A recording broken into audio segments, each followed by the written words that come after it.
our attendance from last week to this week. Excellent. Thank you, everybody. I am so pleased to welcome Declan Shalvey, an engineer by profession and a two-time distinguished Toastmaster. We heard he likes a lot of clubs, and we know that he's Irish.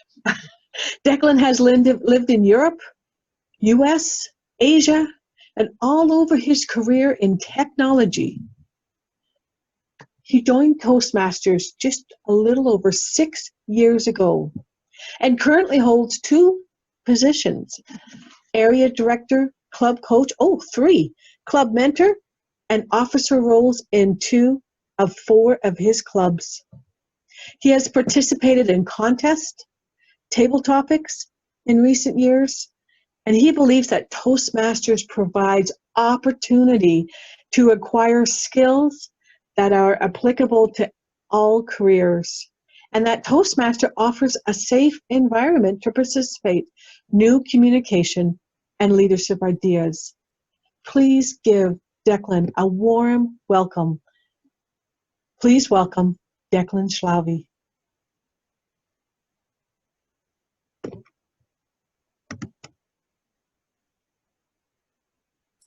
Thank you very much, Carol, for that warm welcome. And this is an amazing group. As I looked at the screen and I heard you all introduce yourselves, I don't think I've been in this diverse or eclectic group of people in my 6 years at Toastmasters. Let's talk about the beginning of that journey in Toastmasters. And Margaret stole my thunder, but fortunately there were only 3 or 4 people on the call at the beginning. When I came to Toastmasters all those years ago, 6 years ago, as soon as I understood the process of prepared speeches, evaluations, and table topics, I was not too intimidated by prepared speeches. After all, you have time, you choose the subject, you choose the schedule. Evaluations in my home club and in the other clubs, I had 15 minutes or so to prepare that evaluation. That wasn't too intimidating. What terrified me, beyond all reason, was table topics. The notion that you're going to get a question that you don't know, the subject or the topic, and you have to speak for 1 to 2 minutes. Now, I did what any rational engineer would do. Of course, I read the themes for each of the meeting. I wrote out all the potential questions that might arise. And after 3 or 4 months, I looked across the 3 clubs that I was in at that time and I said, what's my hit rate?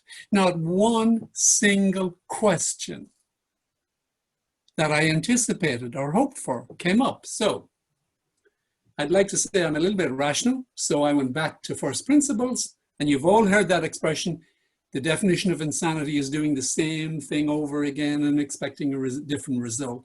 So I took the approach that I should have taken. I began to study the notion of impromptu speaking, table topics and Toastmasters, and why is it so difficult? Did some research on it. I have to confess that I didn't find the Toastmaster content on the website particularly helpful to me, so I created my own content through my own learning style and arrived at a set of slides or an approach that for me has worked over the 6 years, and it has allowed me to get into competition and get to the district level. My purpose here this evening is to share that with you, and hopefully it can short circuit perhaps your own learning cycle about how to get a little bit better with impromptu speaking and table topics specifically.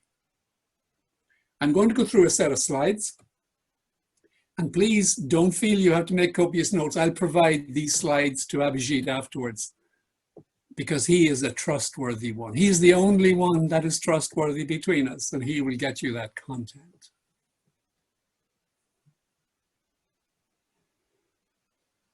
So I want to cover all of these topics. Why is impromptu speaking important? Why is it so difficult, and some of the issues we all have. And then I want to get into how we cope with it and what I have found useful in terms of being more comfortable with impromptu speaking. You'll see here framework and techniques. That's really the nuts and bolts of what I want to share with you. And if we have time, we'll do some role play to exercise the notions I'm going to share with you. So impromptu speaking is important because it's everywhere in our lives. I'm an engineer, and I interview a lot of people in the companies that I've worked in over the years. And in an interview, no matter how much we prepare, there will be some questions that we haven't anticipated, and we have to respond in the moment. If you're in a team meeting in the work environment, perhaps the VP of product management might turn to you and say, "Hey, Abhijit, which of these products do you think we should release, or which features should we make a priority in releasing this product?" And you have 1 to 2 minutes, perhaps, to organize your thoughts and structure an answer that's coherent. It's a very relevant skill that, if you master it, can advance your career. My personal nemesis is business networking. I just detest going into strange environments and having to talk to people, and I find that very difficult, but it's part of what I have to do in what I do. And even social situations require us to be interactive and responsive. Impromptu speaking is everywhere. But why is it so difficult? I think it's difficult fundamentally because of the uncertainty and the lack of knowledge we have about what's coming our way. We humans don't deal too well with uncertainty. And the primary reason is it probably triggers in most of us anxiety.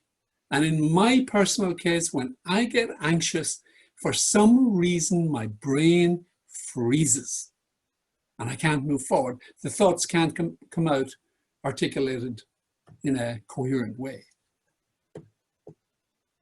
Time. We also feel that time is a barrier to us. We know we have to give a response in 1 to 2 minutes, or we're in an elevator with our boss's boss at work, and we don't have time. If your boss's boss is in an elevator and he asks you a question and you say, "Give me 15 minutes and I'll be back to you with a coherent answer," that doesn't work. Time is a barrier, and time is what makes it difficult.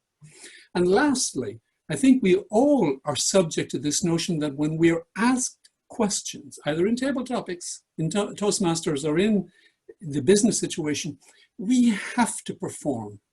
And I believe that's one of the reasons we find it so difficult, because we think we have to be the best ever. And I want to talk about that subsequently. So how do we deal with those anxieties? Since my 20s, I discovered this notion of visualization. So let's say when I was making a customer presentation, I would imagine myself the night before the presentation. I would know the conference room. I would see the people sitting around the conference table. I know my slides. And then I would say, what will that person ask? What will this person ask?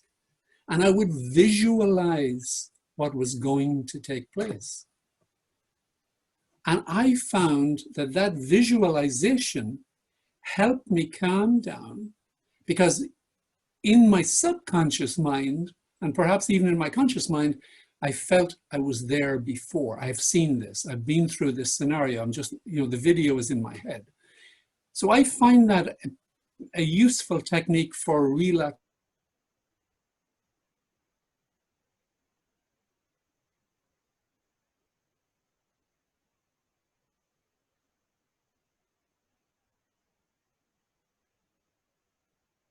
That it is if one has conversation, but if there's a group of people in front of us, for some reason we lose sight of that and we think we are required to make a performance.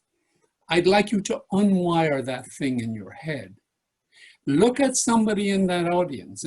If we're in table topics and I see Abhijit in that audience, I can make eye contact with him, particularly on Zoom, and I can imagine I'm just talking one-on-one with Abhijit. Try that. It might help you have a natural conversation. And that's the whole point about Toastmasters, in my view. And particularly, it's useful to think about that. And it's helpful in table topics. If you're just having a conversation about your vacation or about politics or about whatever. By time, I tell the story in these impromptu workshops that I give about the time I got to the district final in table topics in 2016. Now, I didn't place, but I noticed that the first and the second place winners took between 10 and 15 seconds before they responded, before they said one single word.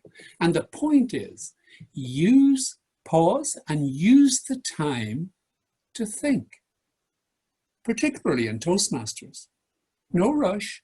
How many times have you heard people start immediately to answer the question, and after about 15 seconds they pause and they say, "Excuse me, Carl, what was that question again?" Anxiety has taken over. So pause. Think about what you're going to say. Great thing to do.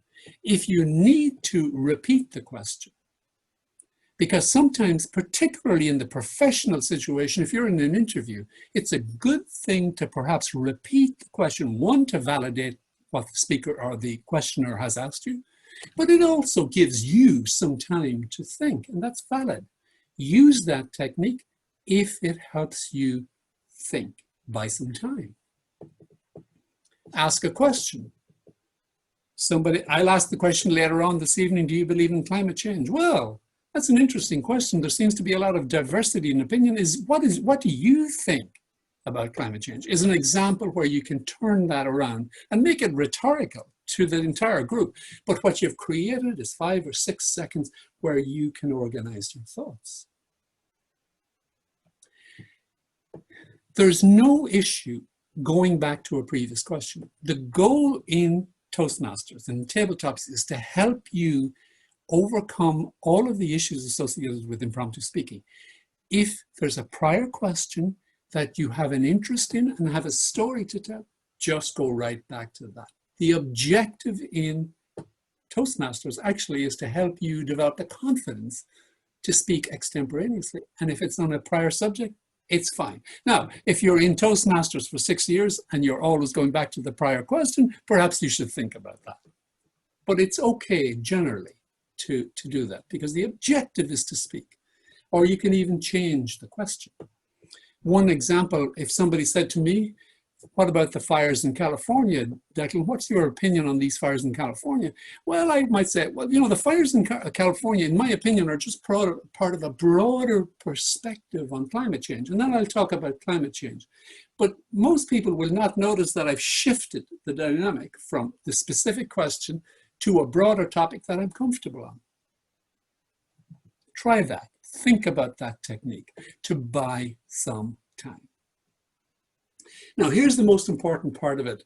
I'm going to talk about the framework of how to get better. The very first thing is, please listen to the question. Toastmasters is not just about developing speaking skills, it's about developing listening skills. And in the question, sometimes you'll see the answer. I'll show you that in the role play. But the first thing I really encourage you to do is listen carefully in your private and in your professional lives. Then you're going to decide on how to approach it. So what does that mean? Let me take you to a number of choices that you have. You could choose, for instance, to agree or disagree. So for instance, the question would be, do you think crying is a sign of weakness? Do you think crying is a sign of weakness? A question like that automatically should trigger in your mind, I can agree with it or I can disagree with it, depending on what my opinion is. So you might say, well, no, I do not think that crying is a sign of weakness. Crying is the expression of emotion, and I think we should all learn to get in contact with our emotions and tell your story. So think about the question, do you agree or disagree? Because that allows you to pull your own opinion forward. Another opportunity might be a pro and a con.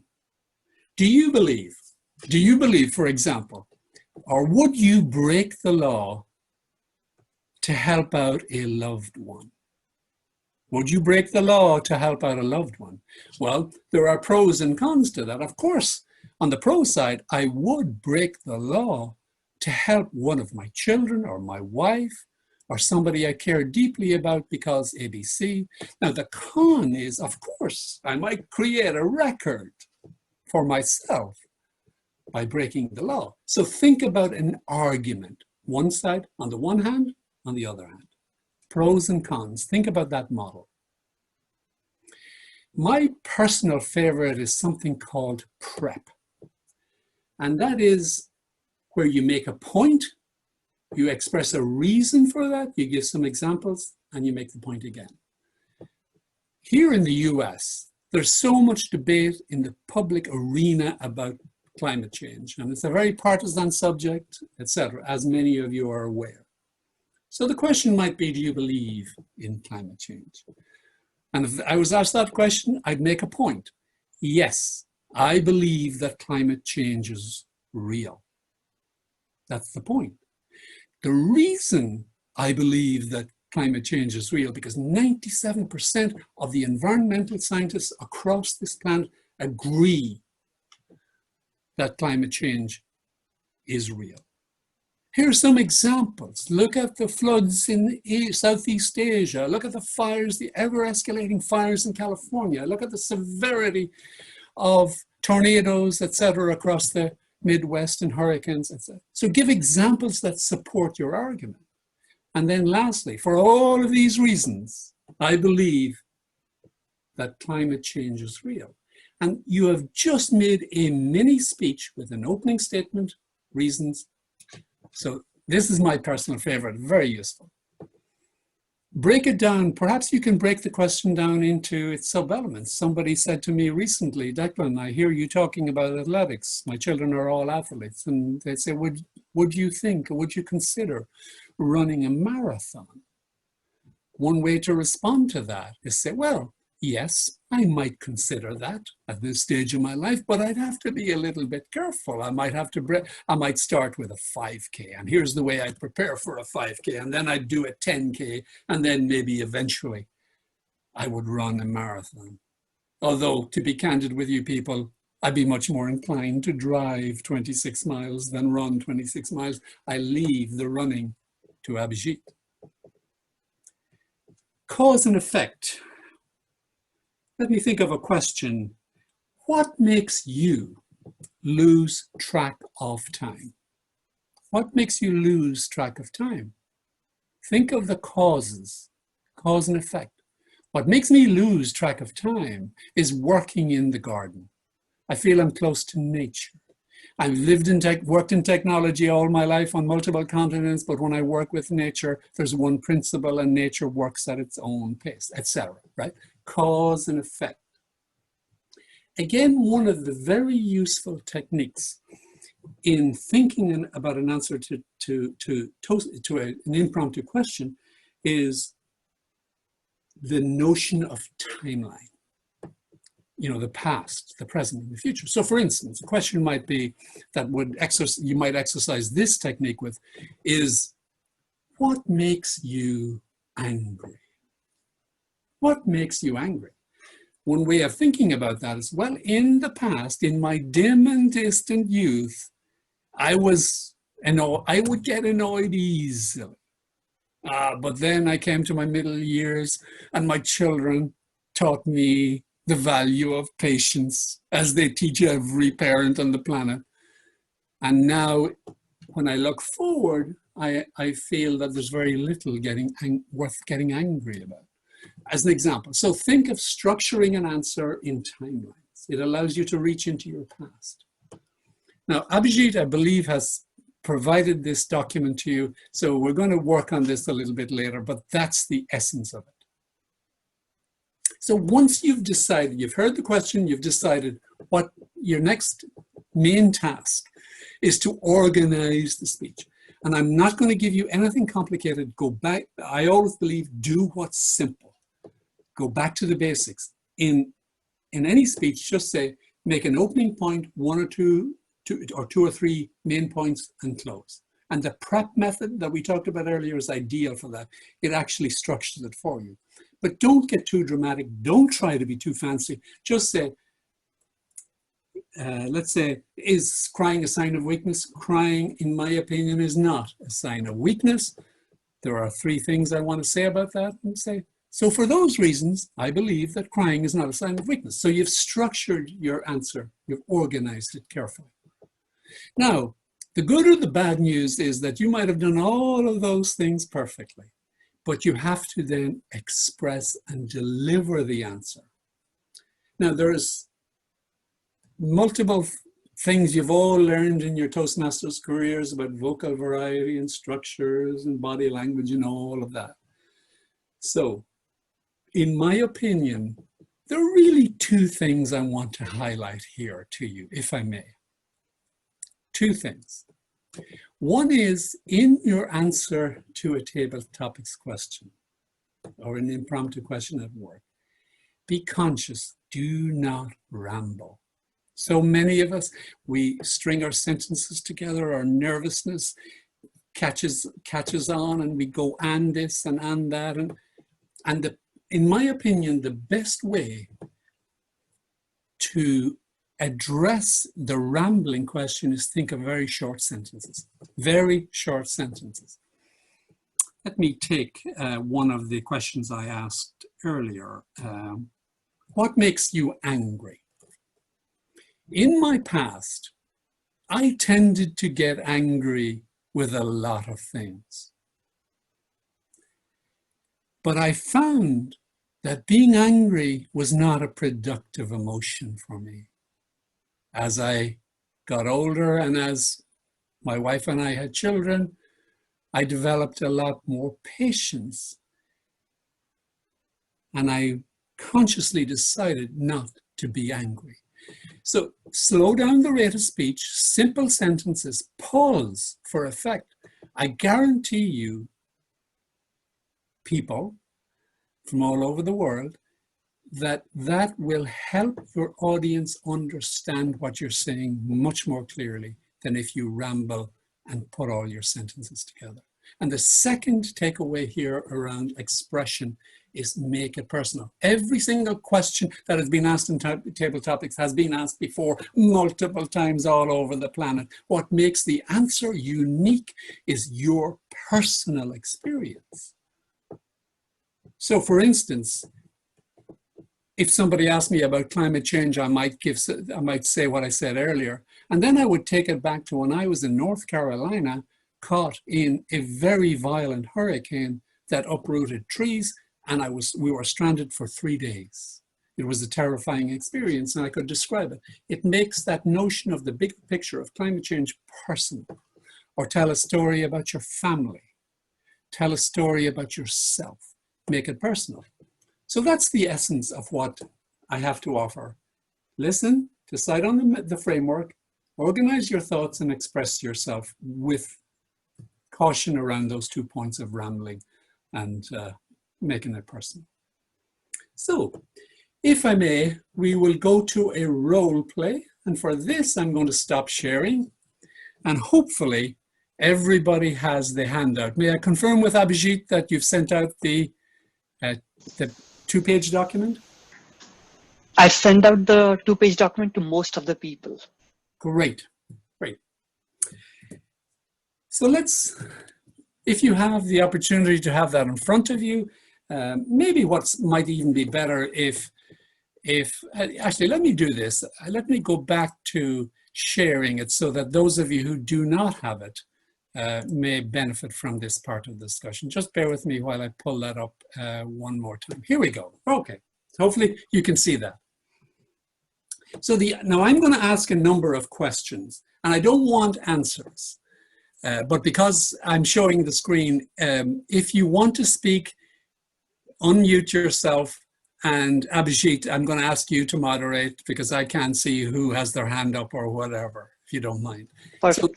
So the question, what I want you to respond, I'm going to ask a question and just tell me which of these models would work for you.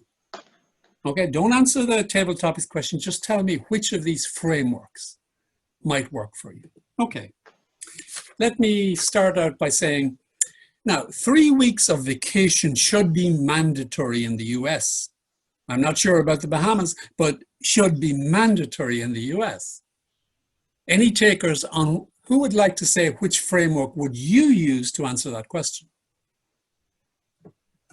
Kenneth, unmute yourself, Kenneth. Unmute yourself first. I'd go with prep, most likely. Why would you choose that? Tell me just your thought process. I think it's a strong opinion, but I think it's also contentious enough that without evidence, the listener might not choose to effectively consider my argument. Great. Good stuff, Kenneth. Now, I would also point out a question like that also offers you the opportunity to use another technique, which might be agree or disagree. You could say, yes, I agree that 3 weeks of vacations should be mandatory in the US because of family values, family balance, whatever. So the point is, and Kenneth, you've helped me make this, is that there are multiple choices here. You have that choice, but think about the technique that helps you express yourself best. Okay, let me try something else here. Do you believe in miracles? Do you believe in miracles? Any takers for what technique you would use to answer that question?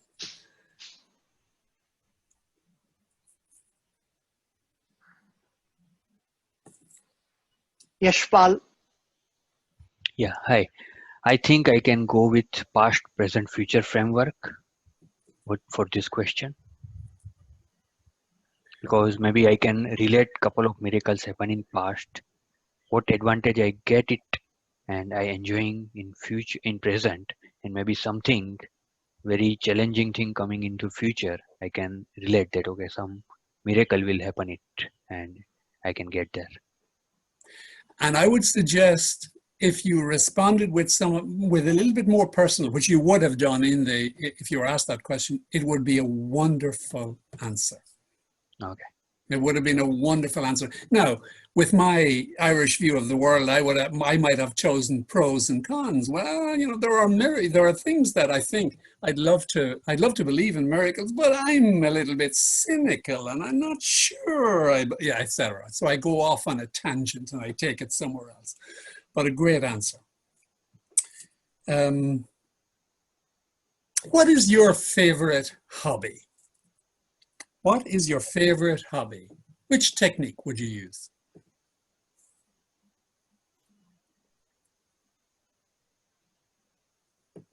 Lauren. Cause and effect. Go ahead, explain that one to us, Lorraine. When you have a hobby that you really enjoy, then you have a sense of accomplishment and peace, and you're happy performing that hobby. Great. Again, Lorraine's answer enabled her maybe to talk about a hobby that was personal to her, that brought her joy, might have helped her through a difficult time in her life or whatever. It just gave you opportunity, Lorraine. So a great answer. When I see something like hobbies, I always gravitate towards the timeline because my hobbies in the past are different from the ones, you know, in the present and maybe in the future as well. So again, multiple choice. But having this in front of you or in your mind allows you to structure it and tell a story. Now let's take one more example here.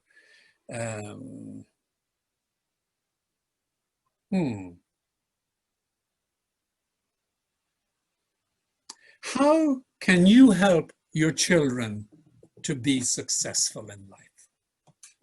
How can you help your children to be successful in life? Which approach would you take to answering that question? Jay? Yeah, so I would take the break it down approach to answering that question. So, like explaining that, like if my child wants to be successful, then I would tell him that have goals in every part of your life, be it academia. Like if you are in academia, be sure to have like distinction in studies as well as have some goals for sports. And when you go into your academia and like college life, have some guts to explore variety of majors, and then select your path towards your specialization. And then when you transfer to your work life, then have certain kinds of goal, like you have to, if you are in sales, have some goals about doing this kind of sales this month. And if you are into a software engineering, so have some goals about writing some clean code, so that kind of stuff. Perfect, Jay. And you could have intertwined some of your own experiences, perhaps what you did well or did not do well in your own life that you might want to share with your children. But that's exactly the model I would have chosen, so I have no alternative to offer to you on this one. Now, I'm going to do a quick check. Abhijit, I didn't turn on my timer. How much time do we have left? You have 20 more minutes. No, excellent. Couldn't be better. Because this is where we turn the tables and I ask the questions and we'll see what we can do here. So what we'll do here is now model the real questions. And I'm going to leave the image on the screen. And again, I'll ask Abhijit, we can ask for volunteers. So I'll ask the question, and if you volunteer, signal it to Abhijit. Shall we? Are we ready, people? Are we gonna have table topics times and make sure we pin the timer? Yes, we have the timer. Timer is coming on.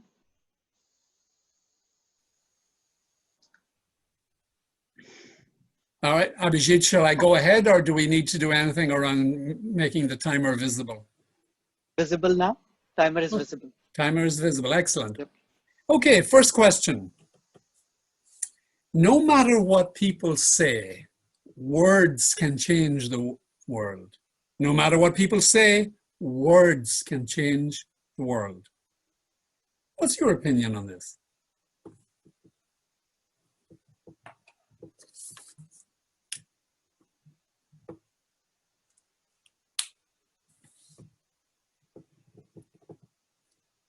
Any takers?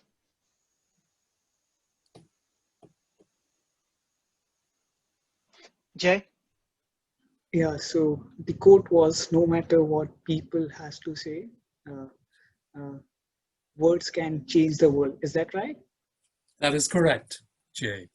Yeah, so so the meaning of this statement from my understanding is like, whatever people try to tell you, you don't have to work or you don't have to agree on that, because some people are negative, some people are positive.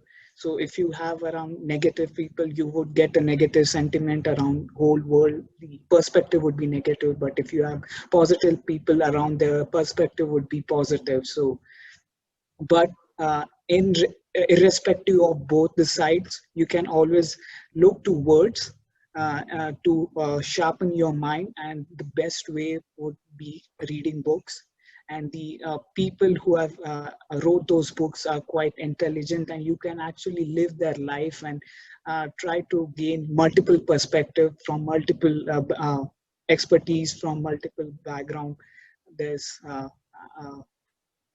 Alexander Hamilton, then there's Benjamin Franklin, then there's great authors right now such as Walter Isaacson. So these people are really great, and you can actually change your wisdom, change your thinking, change your understanding, irrespective of people you are around. So that is basically what I think of the statement. Like, yeah, irrespective of people's judgments, comments, you can words can change the world. It's on to you Great. Thank you very much, Jay. I should have said this, Jay, so for everybody else that follows, please note. Jay, may I ask you, what technique was in your mind when you responded? So I was focusing on prep. Like I'm not sure like whether I followed it correctly, but in my mind, I was trying to follow the prep Perfect. method. Perfect. Great. Great question, or great answer. Is it possible to lie without saying one single word? Is it possible to lie without saying one single word? Sharon. Oh, Thank you for giving me the opportunity to answer that question. It's always possible to lie without saying one single word. I can look pleasant at someone that I obviously don't like, but I'm going to smile and wave and smile and wave, and that will have the effect of making them think I am very happy with what they're saying or doing, but I haven't said anything. But on the other hand, I could give somebody the stink eye, and just that look might put them on edge. They're going to stop what they're saying. If they were presenting something to me and I'm in the audience and I give them the stink eye, that might make the person speaking say, what did I say to offend her? Well, she didn't like what I said. You don't have to use words, but your expressions will say a lot. And if someone is saying something and I lose interest, or they think I lost interest, when really I'm just a little sleepy or tired, they'll think I'm giving my best speech.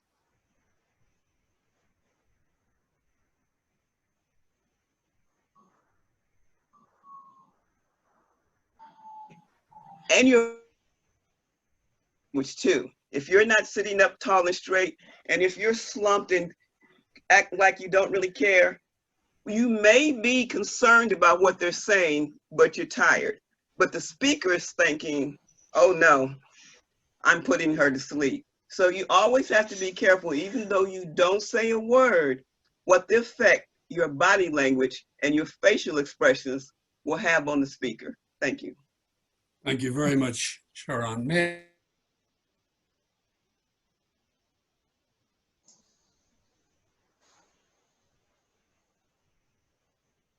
Multiple applications for that word in my own life. I haven't used it before, but I will. Thank you very much.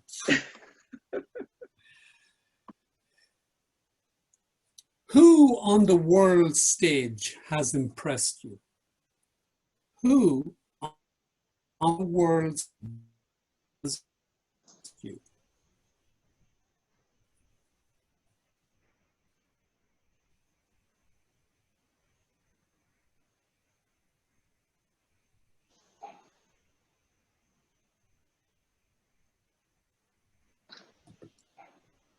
Viru? Yeah, Virendra?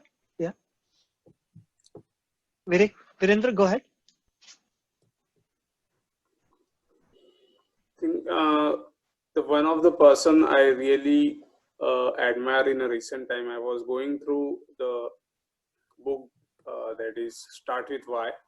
The author name is Simon Sinek, and I believe he's one of the writer that I recently come up, and he has really pointed out some really good points that we were not aware. Even I was not aware why. Because he clearly mentioned that we always concentrate on the what, but that is something we always miss. That is why, and that really helps me in my career as well to structure the few points that I really wanted to look. So I always think on any activity, if something I'm doing, so instead of what, why we are doing it, and what is the repercussions and the benefit we are going to get in the future. So I think at the world stage, at the current moment, this author has really inspired me and opened my mind. Instead of going behind the what, concentrated on what and sorry, why. And there are many examples he has given, like Apple, why Apple is the best amongst all these peers. And the second another example he has given is the Wright brothers. He has mentioned one incident in that book where they have two teams. One had all expertise, technicals, but the Wright brothers didn't. The model that he was supposed to build, he just kept on working on his why, and he emerged as a first person in the world, and he's built his own thing. So that's the thing he has really brought in that book, and I really look up to that man at the world stage at the current moment. Over to you. Great, Viru, thank you very much. Again, just remind us what technique was in your mind as you gave us that wonderful answer. I would go with the break it down, because I personally think he has he has mentioned a few things that you can take it as an example from what he has mentioned, and so I would go with the break it down. Break it down. Okay, yeah. Good. I actually would have voted for prep the way you also made your point, and you had some good reasons for that. So just FYI, either model might have fitted your great answer. Okay, yeah. Great, thank you. What would you like to achieve in the rest of your life? What would you like to achieve in the rest of your life? Kenneth? So more than what I've achieved, I think it's also important to look at what the people of Vietnam have recently achieved on the world stage, especially in their response to COVID. So if you consider the past of how the Southeast Asia has had to respond to a international pandemic such as SARS in the early 2000s, where they had, hundreds of thousands of people were contracting this really contagious disease, versus if you look today, in January 2020, they were responding with really, really drastic action, putting in a lot of controls. Anybody who was remotely exposed had as many as 5 people monitoring and making sure that the people who had been exposed were not interacting with any others. The fruit of that is that today there only have been 1,000 cases of coronavirus in Vietnam. And that makes me pretty, optimistic for the future that they can really manage their population when it comes to an international disaster like this. So maybe we should be taking a few notes from Vietnam. Great, Kenneth. Again, the question is, what was in your mind? Past, present, future. Past, present, future. And I just want to give another perspective or additional perspective. Kenneth, you did a wonderful pivot. You took that question, which was, what would you like to achieve in your life? And then you pivoted to a topic that you're passionate about. One suggestion is maybe at the very end, you might say, when I think about what was being able to achieve, what was able to be achieved in Vietnam, perhaps I might learn from that and do something in my own life. It just would close that loop and nobody would notice. Totally. Yeah, so great job. Okay, let's now get to yes, a favorite question of mine. Can you teach an old dog new tricks? Can you teach an old dog new tricks?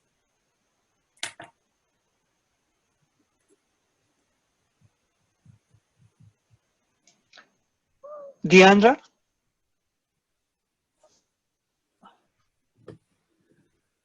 There's an old adage that says that it takes one single, the journey of 1,000 miles begins with one single step.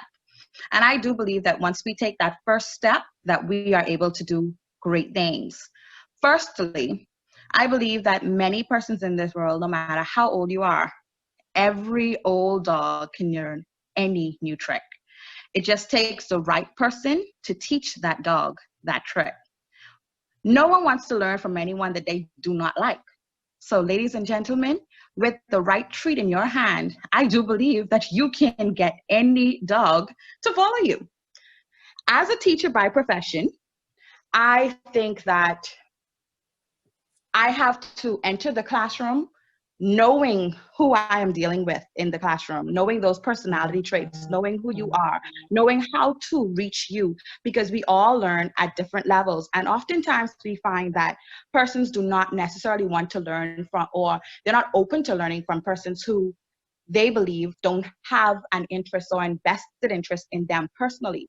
So if you want to teach someone, no matter how old they are, show them that you care.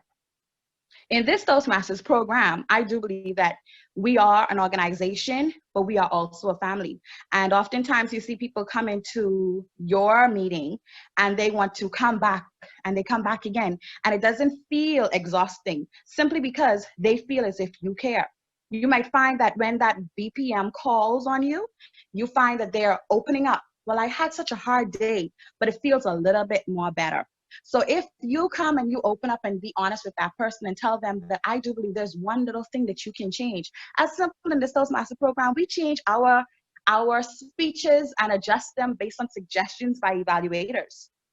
And how many of you would have thought that while you were younger, that your older self would have been taking advice from your peers about how to correct your speech or how to correct or improve your speech? So I do believe that we are all old dogs in here learning multiple new tricks. And I am most definitely proud to be learning this about table topics right now. Thank you so much. Thank you, Deandra. So what technique stimulated you here, if any? I was going on point, reason, and example. That is the prep. Excellent. I love, by the way, the metaphors of you've also introduced. Wonderful, wonderful. Okay, Thank you. we're going to step up the level of questioning here a little bit. I've got some favorites of mine. Viru mentioned Apple and Simon Sinek, of course, with his whole point about motivation, the what and the why. Why comes first, of course. Steve Jobs, during the Stanford commencement address, I think it was several years ago, said the following: find the courage to follow your heart and your intuition. Find the courage to follow your heart and your intuition. Why is that so hard to do? Why is that so hard?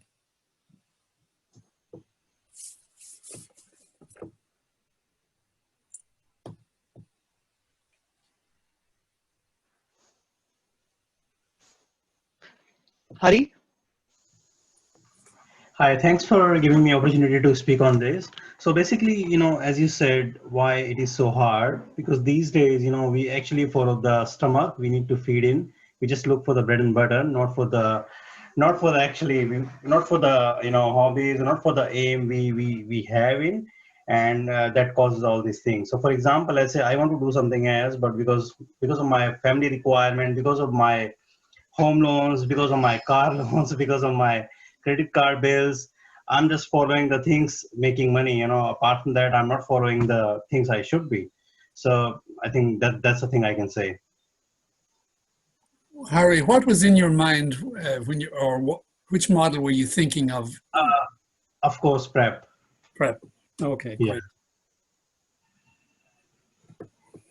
I hope your wife heard that because you talked about the importance of food there. I got that shout out.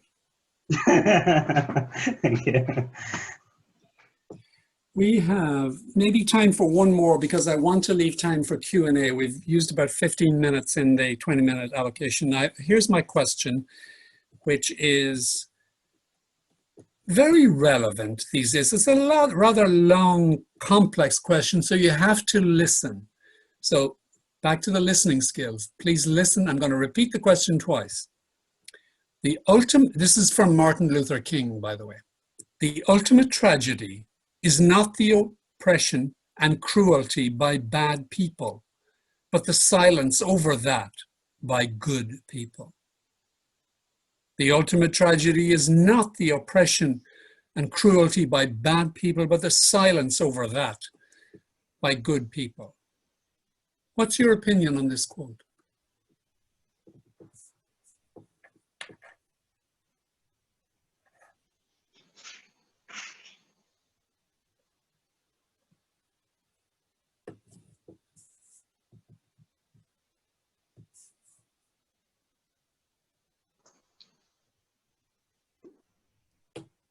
Lauren, do you want to speak? We are muted. We are muted. No, I think I'll pass on that one. That's kind of hard.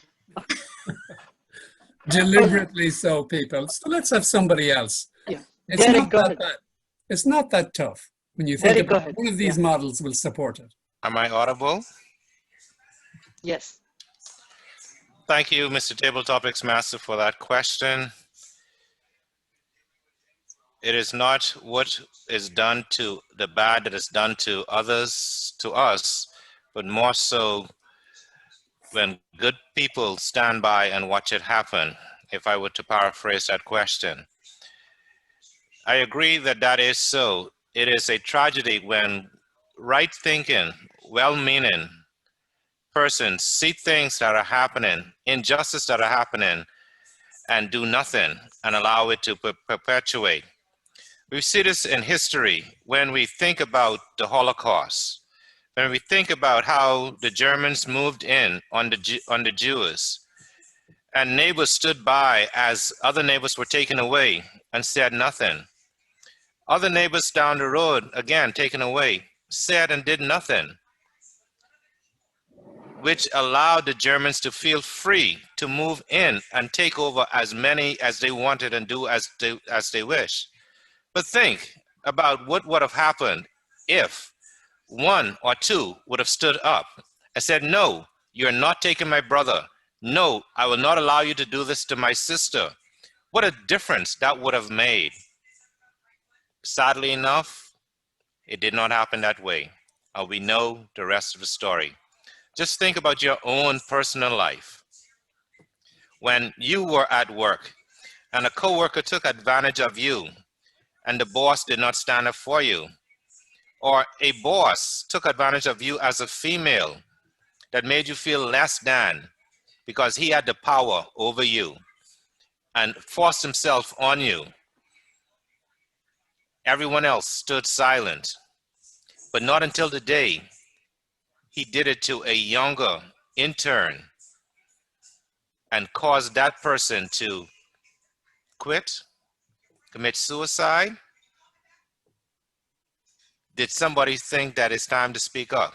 But just imagine if someone had spoken up at the time that it happened to you, how much of a difference that would have made, how much that life would have been saved, how much that person would have still feel worthy or confident.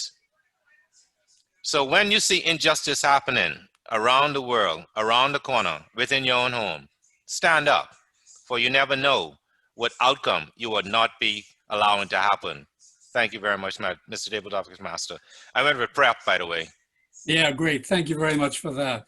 One other technique was in evidence from Derek, which is a really good thing to do with a complex question, particularly in the real world. He rephrased, he paraphrased, he checked in on the understanding of the question. So Derek, that was a great thing to do. It may have helped you with a little bit of time, but it helped your audience tremendously because you put that quote in a context that we could all understand. Very well done. Now, I see now I'm at 20 minutes. I'm going to say that I'd hoped for Q&A, but I think, Abhijit, we may be out of time, but I'm going to stay around if we want to, if the team would like some Q&A. But I think I'm out of time, Abhijit. We would love to see if there are any Q&A. Please Okay, go ahead. great. Yeah. Okay, thank you.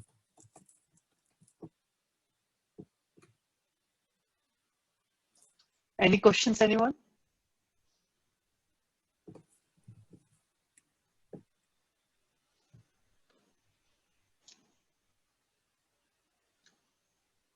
Carol, back to you.